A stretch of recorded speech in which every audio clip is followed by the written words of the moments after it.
We are being subjected to fraudulence. This is just fakery. This is ridiculous. It's the most bizarre, weird thing I've ever seen.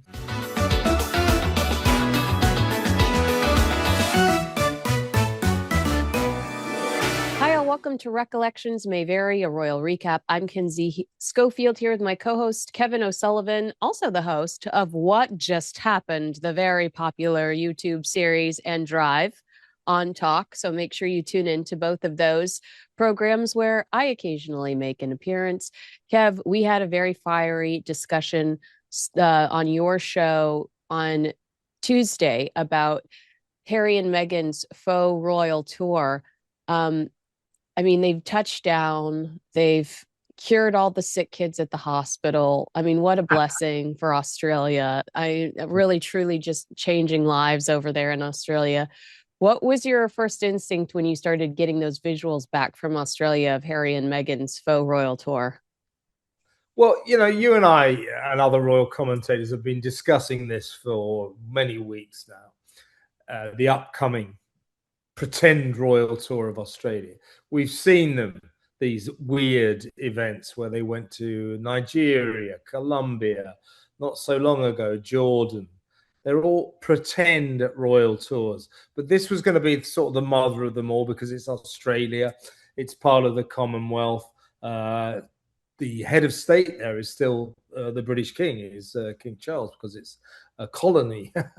So it's very important to the royal family. So we've been waiting for this to happen. And we've seen it all before. And you and I have often said, this is such a weird thing, two private citizens pretending to be the king and queen or something. But now that it's actually happening in Australia, to actually see it, the weirdness of it is just overwhelming. You know, what on earth do these two people think they're playing at? They're private citizens. It's like you and me, Kinsey, saying, right, let's go to Canada and let's go and we'll go to a children's hospital and we'll be photographed with some sick kids. Then we'll go to a refuge kitchen for the homeless and we'll cook up some meals for some more photo ops. You know, and but wait, but Kev, it would be like us doing that after we said that the institution that gave us our platform and made us relevant was outdated, racist, and no longer relevant. And then we literally take a page from their playbook, rip it out, and then go to Canada and do exactly what you're saying.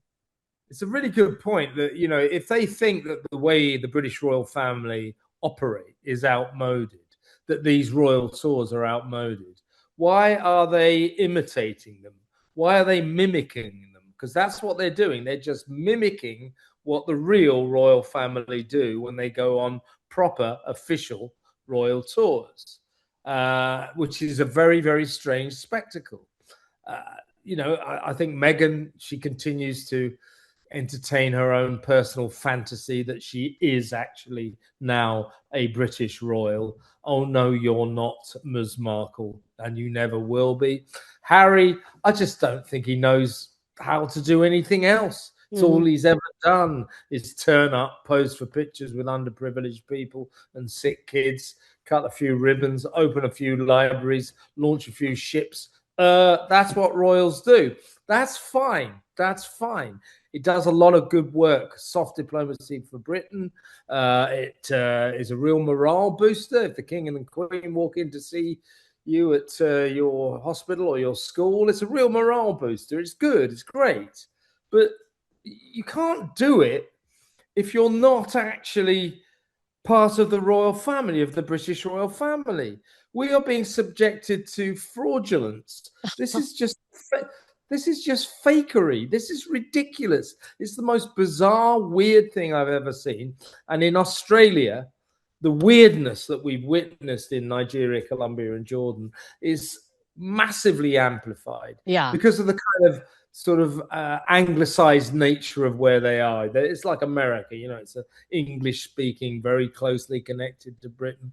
So watching them down there is just one of the strangest things I've ever seen. And I'm not surprised that Australians are going, well, what the hell are you doing here? What is this all about? They're bemused And of course, they're also angry because, of course, the police are having to organize protection for this couple wherever they go, and that costs long-suffering Australian taxpayers money, and they don't want to spend any money of this. Harry and Meghan saying it's all privately funded. No, it's not. I want to talk to you about a story that's circulating over here thanks to Radar Online. Beauty influencer disinvited from Meghan Markle's retreat over media history.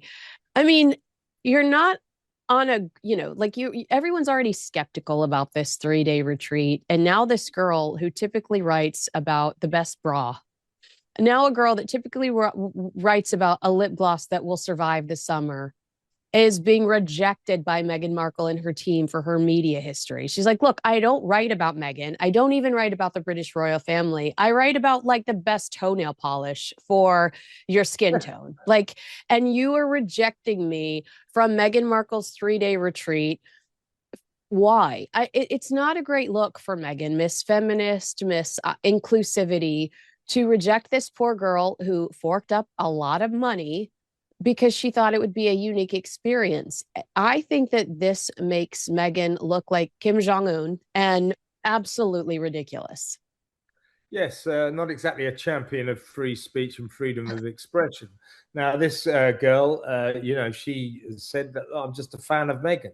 And looking at her history, looking at her story, she's clearly telling the truth. She just wants to go and see Meghan. And yet she's being banned as if she's some kind of, royal hack from the National Enquirer or something. Totally unfair. And what we're learning about this unique girls-only weekend at a Sydney hotel for 3 days while Meghan is there, for which people will be charged like 3,000 Australian dollars, a couple of thousand American dollars. What we're learning is that old Meghan, she shouldn't be banning people because she needs every person she can get, because although we were told within days it's a total sellout, looks as if it's not actually. And suddenly, miraculously, days away from this event, it maybe isn't a sellout. They're suddenly offering tickets again. So she shouldn't be banning people. She should be encouraging people to come. And if she's got this fan, this girl who wants to come, don't keep her out, Meghan. Otherwise, you're going to be posing for selfies to an empty crowd. Yeah. I said to you when we were discussing the tour on your program, that it's just so obnoxiously choreographed, having sick children in droves come out of their hospital rooms to just sit in their wheelchairs and wait for Harry and Meghan, their families behind them taking pictures.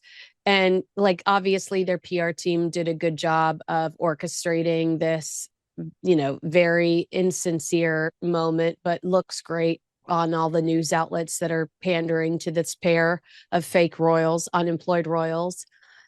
But this is where you really see what control freaks they are. I think that this is an example of how controlling and, just unwilling to go with the flow. And she tries so hard in With Love Meghan to be that girl, to be like that. Well, if it falls out of the dish, the dog will get it. And you're just like, there's no way you're that cool. And I think that the kicking out a girl that loves you, that wants to be similar to you. I mean, what she's written is very similar to some of the content you would have found on the TIG.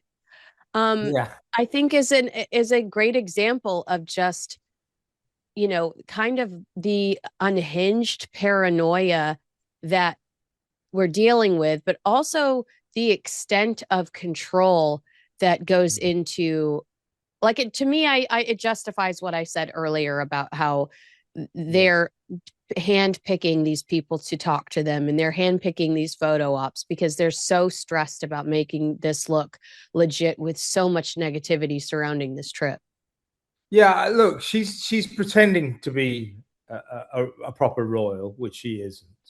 And in this banning of this poor girl, she's pretending to be a supersonic, top of the ladder A-list celebrity who has to worry about publicity all the time. People from the Inquirer or whatever, British tabloids trying to sneak in and report on her. You know, we have to keep the media that we get. We have to get good press. We have to guard against bad press. You know, don't let these terrible tabloid intruders come into our events and spoil everything by giving us bad press. What a load of nonsense. You know, A, she's not a proper royal. B, she's not an A-list celebrity. And C, you know, what is the point? They go, oh, they might give us some bad publicity. Have you seen the publicity Meghan's been getting for the past year or so? 6 years? Yeah, well, forever. But especially the past year or so, courtesy of the Hollywood Reporter, Vanity Fair, Variety, and now most recently Variety magazine. All of them sort of basically alleging she's a terrible bully, a tyrant in high heels who reduces grown men to tears. and therapy. Employees having to go for therapy for a year. They're so traumatized by working for her and the way she treats people. All of these allegations turning her into, you know, pure toxicity when it comes to Tinseltown. Harry and Meghan, thanks to these reports, are toxic in Hollywood, and that is a fact. So what the hell is she doing worrying about some beauty blogger who might say something negative about her at this stupid weekend that she's going to sing for her supper at? It's ridiculous. It's play acting again. It's her pretending that she's an A-list celebrity and everybody wants to break into her special girls weekend. Basically, people don't even want to pay for this. They don't want to break in. They're not interested. She is pretending that everything she does is surrounded by this massive storm of interest, whereas this weekend is proving what she is surrounded by 9 times out of 10 is total apathy. Yeah, failure. I would go harder, but you're being nice. If you somehow haven't heard of Beam's Dream Powder, where have you been? We literally love Beam on Kinsey Schofield Unfiltered. Does this sound like you? Night after night, the same story, tossing and turning, staring at the ceiling and relying on coffee to get through the day? Yuck. That's what makes Beam a go-to for better sleep.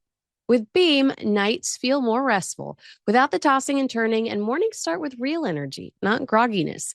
Dream is made with a powerful blend of all natural ingredients: reishi, magnesium, L-theanine, apigenin, and melatonin. Plus, it tastes amazing. The cinnamon cocoa flavor is a must try and the perfect treat before bed. Beam has already helped 28 million nights of sleep for people across the country. So if you've been waiting for the right time to try Dream, this is it. Go to shopbeam.com/Kinsey, use code Kinsey, and get my exclusive offer for up to 40% off of Beam's Dream Powder. With my discount code Kinsey, you can get their best-selling Dream Powder for just $39. Stop pretending like you're still in your 20s and that you can survive a whole day without a good night's sleep. I know I need that advice myself. Place your order for Beam and see the difference today. Let's talk about the security situation. We talked about this a little bit off camera, but what has been discovered recently is Australians are pretty upset that at least 2 police forces confirmed that they will provide taxpayer-funded security to Harry and Meghan down under. The couple's team claimed, remember weeks ago, the trip is being funded privately when they released that very nasty response to the change.org petition that had garnered nearly 50,000 signatures from Australians livid over the idea of taxpayer dollars going to indulge Harry and Meghan's ego trip. Now, the couple, their team claimed the trip is being funded privately. And what was it that they said? He was like, it's a moot point. And it was just a very nasty. I'll tell you what he said. He said, look, if 50, or at the time, 46,000 people have signed this petition, there are 25 million people in Australia. Oh, yeah. That means that 24,995,000 haven't signed this petition, which is a ridiculous thing to say. Right. And, you know, who knows how they're actually funding this trip. There have been questions questions in the past asked about who underwrites these strange, weird, pretend royal tours that they undertake, who paid for Nigeria, who paid for Colombia, who paid for Jordan, who is paying for Australia. So who pays for the actual airfares, the hotels, and all the other expenses entailed, which are pretty vast? That's one question. But when they say it's privately funded, what they're not taking on board is the fact that if police are going to have to come to wherever they visit, that's an expense to the Australian taxpayer. And that is why, let me tell you, that a lot more than 50,000 people who signed that petition, a lot more Australians than that are very, very upset about this. They're very angry. I know this. I work with a couple of Australians. My friend Samara Gill. Samara's clued in. She's clicked into what the Australians are thinking. And she says, mark my words, they'll probably edit it out. But the way Australians are feeling about this couple, where they go, they will be booed.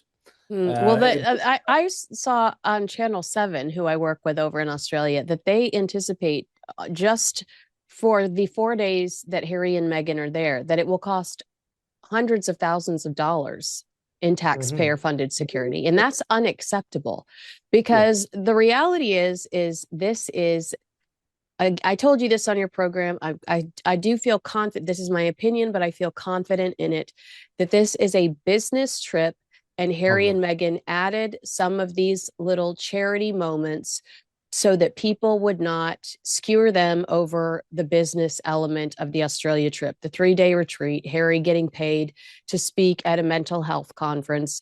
If that was all that they were doing, then the commentators like us would be like, you can't pretend to be royals and go to Australia and use your Duchess of Sussex title to do a 3-day weekend, girls weekend, where you talk about poor Rodney King, who can't catch a break. Leave Rodney King alone. Yeah. But now that they're doing some of these charity, I don't even want to call them, I'm going to call them PR opportunities. And now that they're doing some of these little pop-up charity PR opportunities, because they're certainly not royal engagements, it's harder to criticize them, because the photographs that will be shown as we're criticizing them are them with small children that are ill. Yeah, well, that's exactly right, Kinsey. I mean, the pictures with the sick kids in hospital and cooking the food for homeless people in refuge centers and all that's a cover-up. The real business of the trip is business, as we've just said. Meghan, when she does this 3-day women's only weekend in Sydney at a Sydney hotel, she's going to get paid 250,000 American dollars for that. And Harry is charging $50,000 to deliver a speech at a symposium on psychosocial safety at work, in the workplace. So $50,000 for that. I believe it's something like $500 a ticket. That's for the digital. That's just for the digital arm, but it's like $1,000 to $2,000 to physically be there. But that's at a discount, because they initially were $2,000 and up. Yeah, and they're discounting like crazy, so that Prince Harry is spared the embarrassment of an empty venue, giving a speech to a half-empty auditorium. They're desperately trying to fill those seats. And I suspect, despite what we've been told, it's going to be the same story at the 3-day weekend with Meghan. We were told it was sold out within days. Well, only 300 seats available. Oh, we're sold out. Yeah. Suddenly it's not sold out. But this is the business of this trip. The business of this trip is business, to make money. And what people around them are saying is this maybe the blueprint for their financial future. They're not making any money out of Netflix anymore. They're not making any money out of making any movies or TV projects. Boy, did they give up podcasts quickly. Podcasts have gone. Harry's not doing anything. As ever, her weird online site selling mundane domestic products for astronomical prices, that clearly isn't working. I wonder how much longer that will last. So we've got no discernible sources of income. So people around them are saying this is what they are formulating as their blueprint for the financial future. They will visit countries, pretend to visit sick kids in hospital and cook meals for homeless people. But in fact, they'll go around that country, getting as many paid gigs as they can to raise cash. Simple as that. Doesn't it really piss you off? It pisses me off. Doesn't it really piss you off? This Harry did this in Canada too when he went and talked to veterans. He went to the space that Queen Elizabeth had previously visited. So when all of the local Canadian stations showed Harry there, they showed the Queen there, decades ago. And so you get, the reminder that this is the Queen's grandson. Today at the hospital they visited, Harry and Meghan were at a hospital that the Queen had visited previously. So in all of the local reports, you get the Queen releasing the plaque, showing, the Queen opening this space and releasing the plaque. It cut to visuals of Harry and Meghan and the crowds going wild. Like, off. Like, you are no longer working members of the British royal family. And all of this is so intentional. You quit your job. The Queen, who you keep, clawing at between stealing the name Lilibet and showing up for all of her leftovers at these venues that she'd previously been at. They're desperate to remind us of this association. And this is the same woman that said, no half in, no half out. You cannot do this. And here they are stomping on her grave, cartwheeling on her grave, and forcing their greedy little agenda. And it pisses me off, Kevin. Yeah, well, I don't blame you, Kinsey. And, feeding off the royal family is what this two are all about. The royal family give them relevance, and that's why many fear that pretty soon maybe their next pretend royal tour will be to Britain, because that's where the money is for them. Now, to go back to this business of the police, the hundreds of thousands of Australian dollars it's going to cost taxpayers for police protection. Now, when they say privately funded, that's up to them.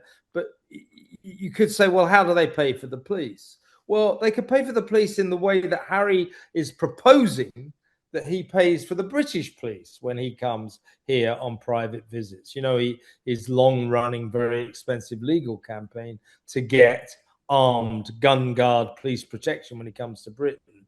Now, when he was informed, I'm sorry, we don't do private protection for non-frontline royals, he said, I'll pay for it. And of course, the police and the authorities, his father and the Home Office here in Britain just said, I'm sorry, that the British police are not for hire. They don't do private engagements. So you can't pay for police protection here. Either we decide to give it to you or you don't get it. And if you want protection, you pay for your own, get private protection. So Harry can't really say, well, police expenses in Australia, they're not my concern. They're not our concern. We can't help that. He should be, if he wants to placate Australian taxpayers, he should be offering to do what he offered to do with the British police. He should pay for Australian protection. But in terms of, living off his connection to the British royal family, look what he did only a few months back when he went to Canada to sing for his supper. He got a paid gig delivering a speech to realtors, to real estate agents there. Toronto Hilton. And he gave him a big speech about his mother, Princess Diana. Didn't seem to have much to do with real estate to me.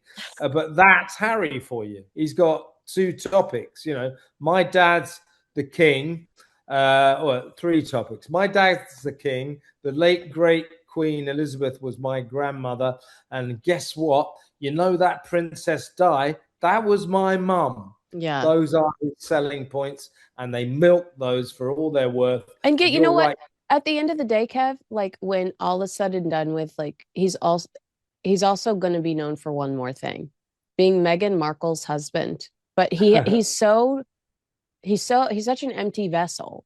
He has nothing of his own. Some would argue that it's Invictus, but I don't know how much longer he's going to have Invictus if Tom Bauer's book is correct, and there are so many people inside Invictus saying are Harry and Meghan helping or hurting us? I don't know how much longer he's going to have that, Invictus is going to be his legacy. I agree with you. There's a problem there. I mean, one of the problems with Invictus, I think Tom's gone into this in the past, Tom Bauer, is, I think it's a very worthy cause. Don't get me wrong. It is one. It's one of Harry's very few achievements in life, the Invictus Games for, wounded veterans. It's excellent. The trouble is there's a reality about it, and the attendance to Invictus Games events, they're not good. Television audiences are not good. Oh my God. And to our point about them rallying these ill children around Harry and Meghan, Tom Bauer specifically talks in Betrayal about how no one was at the Invictus. It was a wheelchair basketball game, I believe. Harry and Meghan show up halfway into the event. They get people, because the stadium's empty, they ask all these people to crowd around Harry and Meghan for a photo op. They take the photo, and inevitably Harry and Meghan get up and leave. But just, again, that's another example of how they're choreographing all of this stuff to feed out to the media, so that people go, visually these two are successful, visually these two are liked. Please have enough common sense and brain power to know that you're being manipulated by this team. I'm begging you. Well, quite. And Invictus, as I say, Tom Bauer's written about this. I'm not pleased to be able to say this, but it just looks like it's not a commercially successful event. And therefore, you have to ask the question, how much longer will it last? And if it goes down the pan, if it gets axed, what is left for Harry? What is left after that? If he hasn't got Invictus, he's got nothing. He has literally got nothing. So there, you say he's an empty vessel. I agree with that. He's an empty vessel with an empty life. And that is going to prove an increasing problem for Harry and Meghan going forward, I think. And if you read Bauer's description of where Sentebale starts to fall apart, it's when Sophie Shandaka presents Harry along with a third-party marketing consultant with the analytics to prove that Harry and Meghan's popularity it's taken such a tumble that it's jeopardized fundraising efforts for Sentebale. You cannot tell me that there are not similar conversations happening within Invictus right now. And Bauer's book says that there are some people that are affiliated with Invictus that don't like Meghan Markle's presence there, that they think she's a disruptor, that they think she's distracting from really important work. There's no reason we should be getting text messages from the Sussex PR team every day after Invictus is wrapped with Meghan's wardrobe breakdown. That takes away from the games. It takes away from the wounded warriors. It takes away from the real heroes. I don't care what Meghan's wearing. I truly don't. I couldn't care less. I wish she could find a nice tailor and maybe purchase an iron from the local Walmart, but she refuses to do so. But I think you're right. I think that it's probably in a much more dangerous position than we're currently aware of. But Bauer's book hints at a lot of those things and really kind of spells it out. I mean, I think you just look at Sentebale, and Sentebale says it all. Harry and Meghan are toxic. They're no longer working members of the British royal family. That's why they're trying to look like working members of the British royal family. Charles, please, for the love of God, strip them of their titles.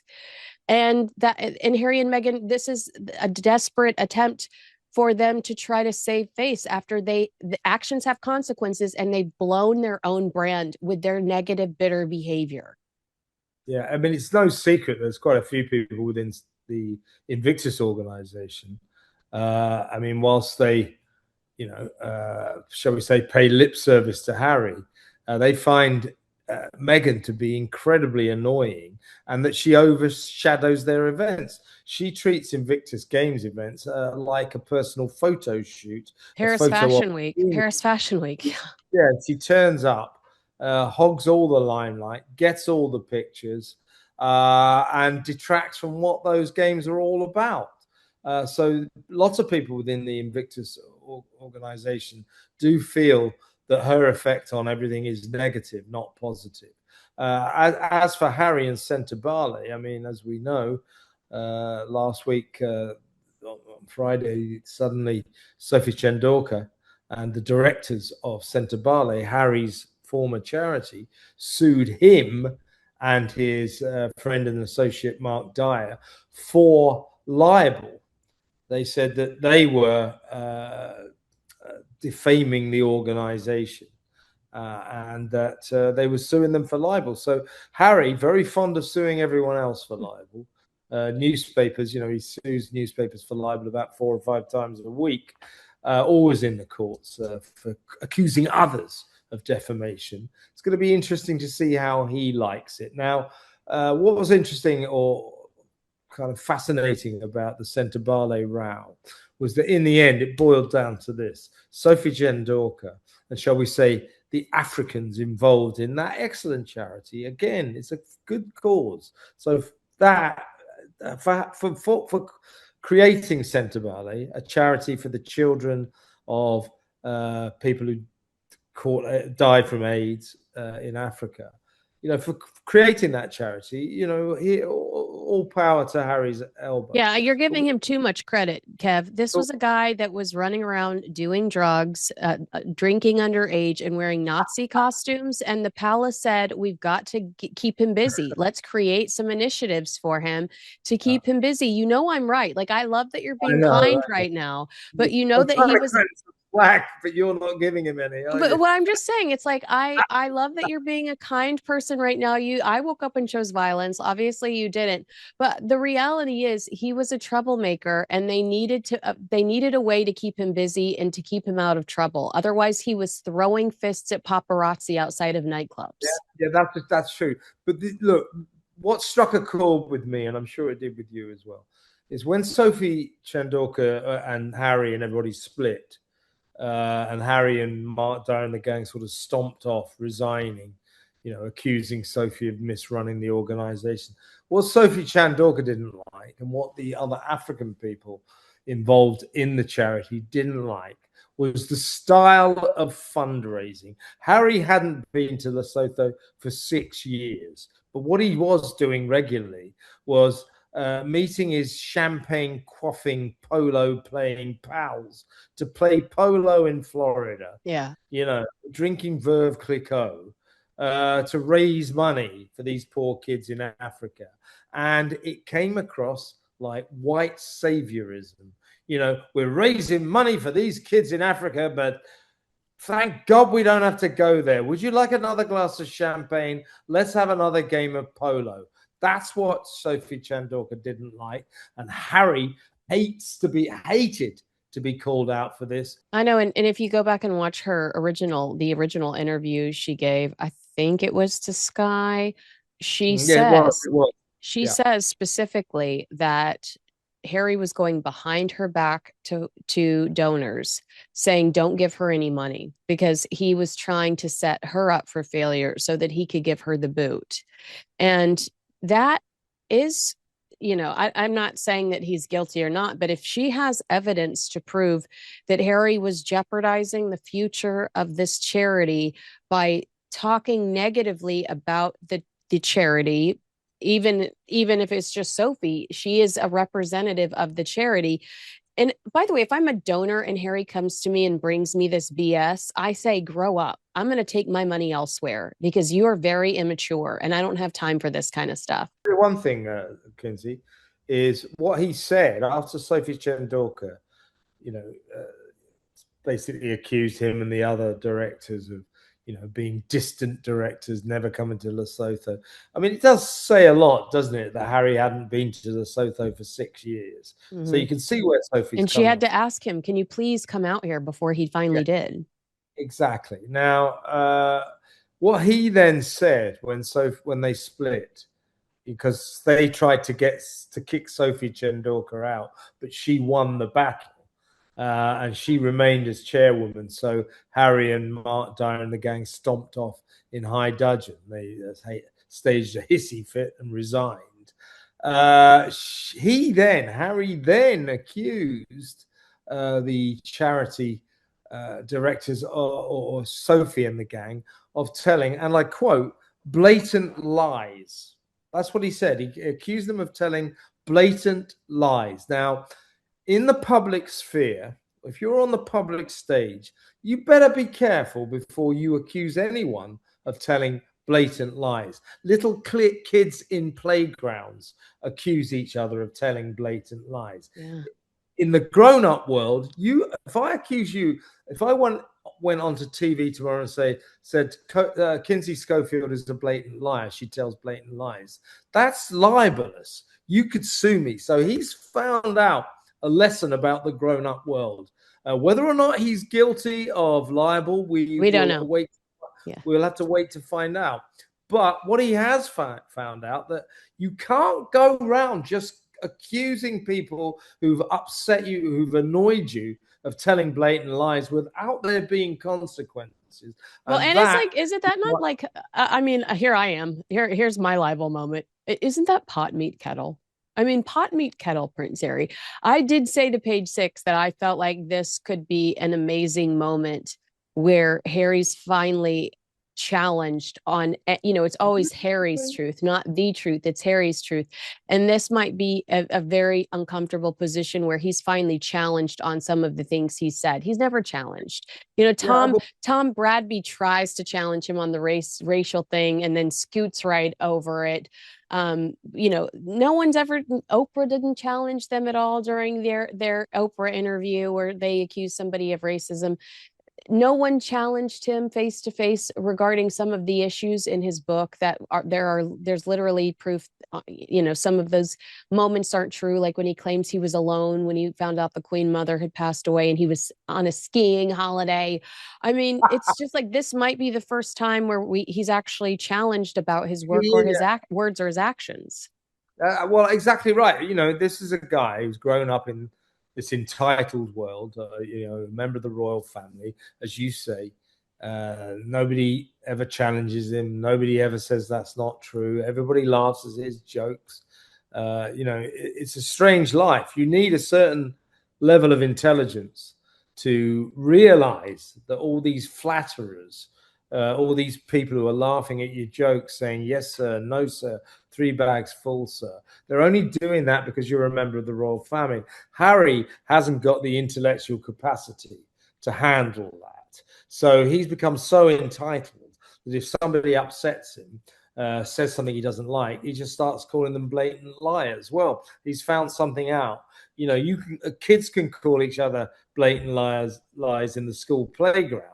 But grown-ups cannot call each other blatant liars in the public arena without consequences. If I call you, Kinsey, on television, I'll tell you something about that Kinsey Schofield. She is a blatant liar. She tells blatant lies. I better be able to prove it. Yeah. Otherwise, you're going to sue me. So he's discovered you cannot just bandy these accusations about without there being consequences. And this case, if it comes to court, is going to be fascinating, because the only way it doesn't come to court is he has to pay Sophie Chandorka compensation money. He has to pay her money to keep her out of court. So let's see what happens. But Harry has learned a lesson. You cannot just call people blatant liars just like that, just because they've upset you, just because they hurt your feelings, Harry. And actually, I think that the issue was that she just challenged him and he wasn't used to being challenged, period. She was saying, let's bring in some fresh blood. Some of these people have been on the board for too long. Let's find new ways to fundraise. Let's get rid of the London office. Harry doesn't even live in London anymore. Let's make it Africa-based. Yeah, let's stop wasting money. And Harry was like, these aren't my ideas, and I like things the way they were. Well, you like things the way they were from thousands of miles away, and you haven't visited us in at least 5 years. So you might not be the best spokesperson for the direction of this company, the charity. Before I let you go, what was your reaction to those cringe pictures of Meghan Markle clinging to the Netflix CEO and his wife at the Beef 2 party in Montecito.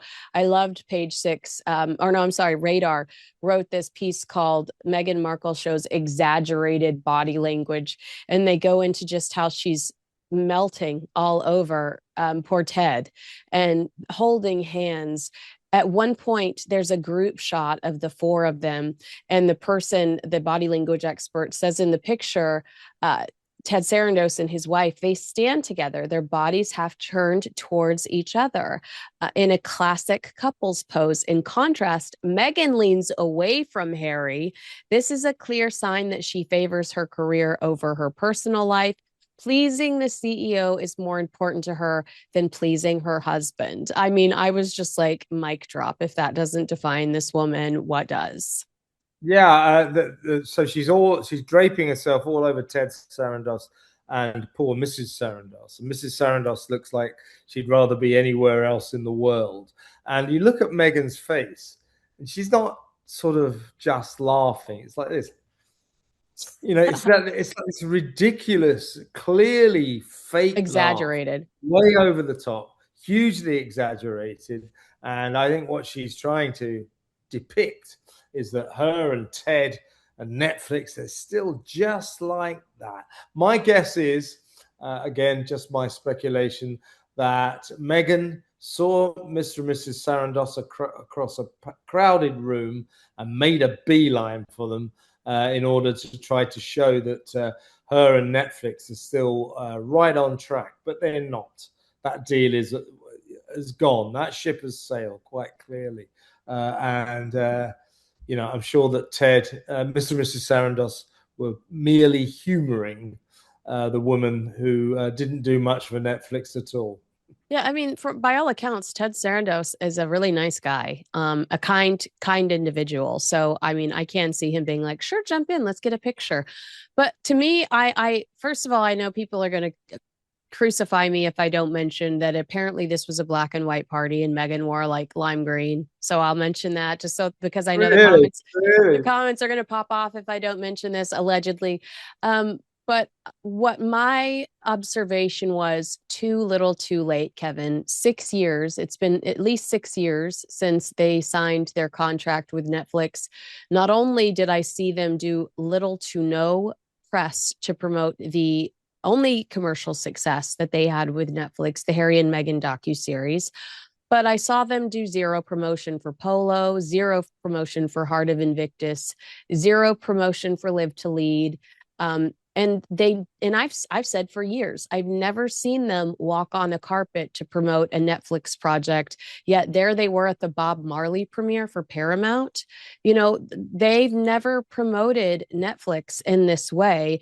And so I do think it's suspicious that after it's announced that Netflix is annoyed with them, they've severed ties and they really don't see a return on their investment with Harry and Meghan. Harry and Meghan show up at a party in Montecito mounting Ted Sarandos. Well, yeah, exactly right. That's classic Meghan. She wants those pictures to prove, all this talk of the split between Netflix and Harry and Meghan, absolute nonsense. Well, not really. As you say, Ted Sarandos, very sharp guy, very clever guy, but by all accounts, a very nice guy. He wouldn't tell somebody to go away from them in a party. So that's all that was. I think they were social pictures that Meghan tried to make the most of. My suspicion is that Meghan and Harry will never make anything again for Netflix. Although there is this talk, I can understand that Netflix's potential interest in this project, that they might make a documentary, maybe even series about Princess Diana.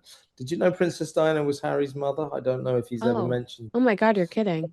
True, yeah, true. They might do that. These film projects, I don't see it. I don't see it in a month of Sundays. Meet Me at the Lake, the wedding date. There's the polo show, which I have a friend who was like, I tried to sell a polo show for years. No one likes polo. That isn't going to happen. A soap opera about a drama about polo in Florida. Forget it. We found out how popular polo was when Harry made a documentary series called Polo for Netflix, and about 4 people watched it in the entire world. So Netflix are not going to go, oh yeah, let's make a drama about that very unpopular topic, Right. polo. So that's not going to happen. I don't think these films are going to happen.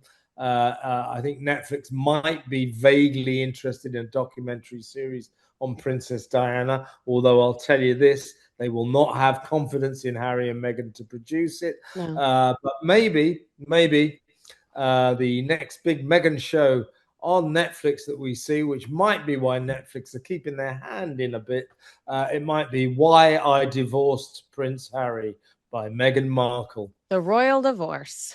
Yeah, that's Okay. what maybe why Netflix are trying to stay friendly for the big one. Well, yeah, and I think that we can confidently say that if there is a Princess Diana documentary, just continue to sabotage your relationship with Prince William and see what happens to your titles the second that mofo takes the throne. That's a very good point. That is a very good point. Idiots. Let's not forget that all of the royal family in Britain have had it up to here with Harry and Meghan, particularly Meghan, but especially Harry and William. You and I were talking earlier about the King. King Charles will probably never speak to Andrew again. William won't speak to Harry again. So no. And I meant to mention this earlier. Let me just quickly mention this before we wrap. There are rumors regarding payment of regarding taxpayers paying Harry and Meghan's security around Australia, that the leak, the salacious leak of Harry and Meghan's itinerary might have been intentional to ensure that the Australian government would have to, pick up some of the bill when it comes to Harry and Meghan's trip around Australia. I think that that's a very interesting theory, but I'd also stress that if they continue to do little visits like this in Australia, Kev, there's no way in hell they're going to have a royal presence at Invictus next year. I'm sorry, not sorry. If they continue to rub the half in, half out lifestyle in the royal family's faces like this, they will not have a presence. The real royals will not have a presence at Invictus next year, and that will not look great for Harry. I couldn't agree with you more. I don't think William certainly won't go within a mile of it, nor will Catherine, obviously. The rest of the royals won't touch it, and I don't think the king will go there. The king's problem is, I think the king, he's a soft-hearted guy, and he wants, to mend the bridges with Harry, but he's also always worried about William. And if he gets too close to Harry and Meghan, William won't like it. And I'll tell you this, William, in essence, will ban the king from going to Invictus. So it will be a royal-free zone, apart from those 2 pretend royals, Harry and Meghan. Absolutely. All right. Well, agree with us, disagree with us. Let us know in the comments below. Make sure you like, subscribe, and share this video with a friend. Make sure to check out What Just Happened on Talks YouTube, as well as Drive with Kevin O'Sullivan. That's Monday through Friday. What time do you start, Kev? I usually pop on with you around 6:30 p.m. your time. It's 4 p.m. British time, London time. 4 Perfect. p.m. and 7 p.m. It's essential viewing and listening. Absolutely, it is. I give it my personal endorsement. We will see you guys again next time. Thanks so much for watching. Bye.